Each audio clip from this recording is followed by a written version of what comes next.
Bonjour. Rebonjour. Hey, on est déjà à l'épisode numéro 3. On a vu le passé, on a découvert les produits, les catégories, on a parlé de salons, de shows. Et aujourd'hui, on va parler de la clientèle et des marchés que vous desservez. Donc, les marchés desservis par Amisco, c'est...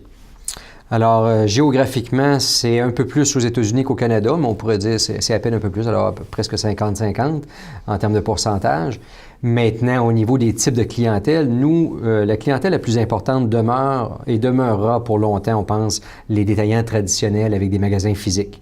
Où les gens le visitent, où les gens visitent. les produits. Nous, on vend des gens comme Tanguay ici dans la région, pour nommer le plus gros dans la région de Québec, mais on vend aussi un paquet de plus petits détaillants aussi. On est très fiers de notre réseau de distribution qu'on a. Et parallèlement à ça, mais on a développé principalement depuis 5 ans aussi des ventes qu'on fait avec les détaillants en ligne.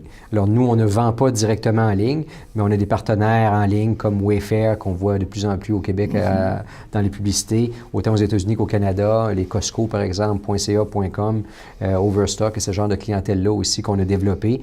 Et on n'avait pas le choix, il fallait prendre ce virage-là. C'est devenu un incontournable dans beaucoup de secteurs et nous, on a pris un virage, mais c'est un virage aussi où on a une ligne différente qu'on vend à ces gens-là. Alors, c'est pas les mêmes produits qu'on vend aux magasins traditionnels que ce qu'on vend aux magasins en ligne. Oui, parce que, disons que les magasins traditionnels sont assez chatouilleux. C'est-à-dire que si on les cannibalise un peu, ils n'aimeront pas ça. Bien, tout le monde du commerce de détail vit un chambardement.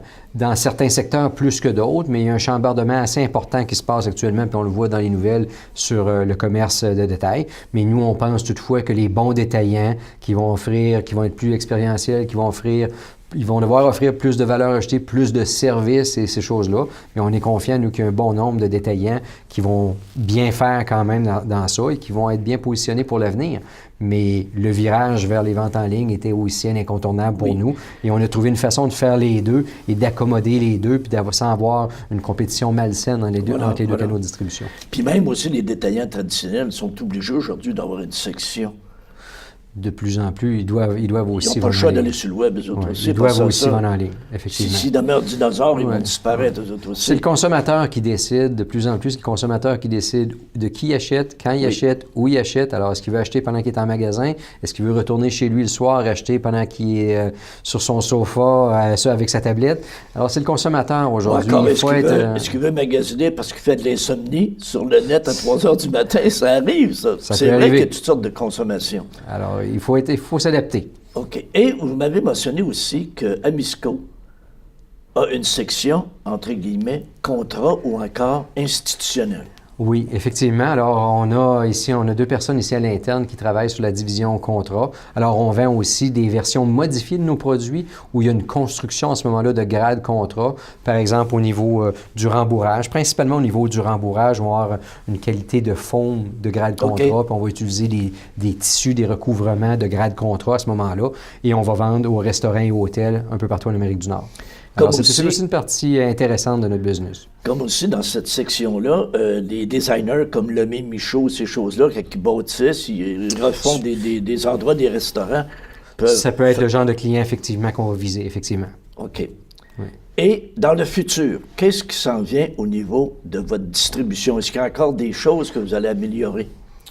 Bien, premièrement, on introduit des nouveaux produits parce qu'on est dans le monde du meuble, c'est un monde de mode. Alors, les tendances évoluent, les tendances changent. Puis nous, on a une équipe ici qui travaille beaucoup à capter ces tendances-là et s'assurer qu'on les introduit dans nos lignes de produits. Alors, il y a toujours des nouveautés qu'on va faire à ce niveau-là. Est-ce que Amisco, parce que là, vous êtes en Amérique du Nord, mur à mur, est-ce que l'Europe, éventuellement, serait un marché qui serait intéressant pour vous autres? Je ne crois pas pour les raisons suivantes. C'est que notre modèle d'affaires est beaucoup basé sur la proximité des clients.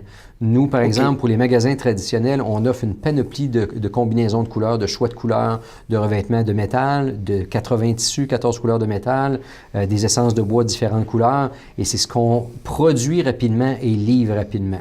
C'est du mass customization, qu'on appelle dans le terme anglais, mais c'est de la personnalisation de produits. Et ce modèle d'affaires-là se fait bien quand on est quand on joue la carte de la proximité du marché. Alors, on peut livrer de façon assez rapide partout en Amérique du Nord, mais si on tombe dans une dynamique d'exportation outre-mer, l'avantage, il n'y a plus d'avantage de proximité. Et à ce moment-là, je pense que ça peut être un peu plus l'enjeu du prix devient plus important. Mais tout à coup, là, vous, dans un de vos nombreux voyages, vous arrivez en Europe, vous trouvez une belle vieille usine. Est-ce que ça vous intéresse d'acheter et de recréer un Misco là-bas? Pas à court terme. Pas à court terme. Mais Mais il ne faut jamais dire, Fontaine, je ne ça. boirai pas de ton eau. Mais vous êtes jeune, donc c'est des ça. possibilités. Oui. OK, donc, semaine prochaine, on va parler de l'avenir. On va parler à Misco demain. Et on va parler de vos belles réalisations, des nombreux prix que vous gagnez. Donc, je vous souhaite bonne semaine. Merci.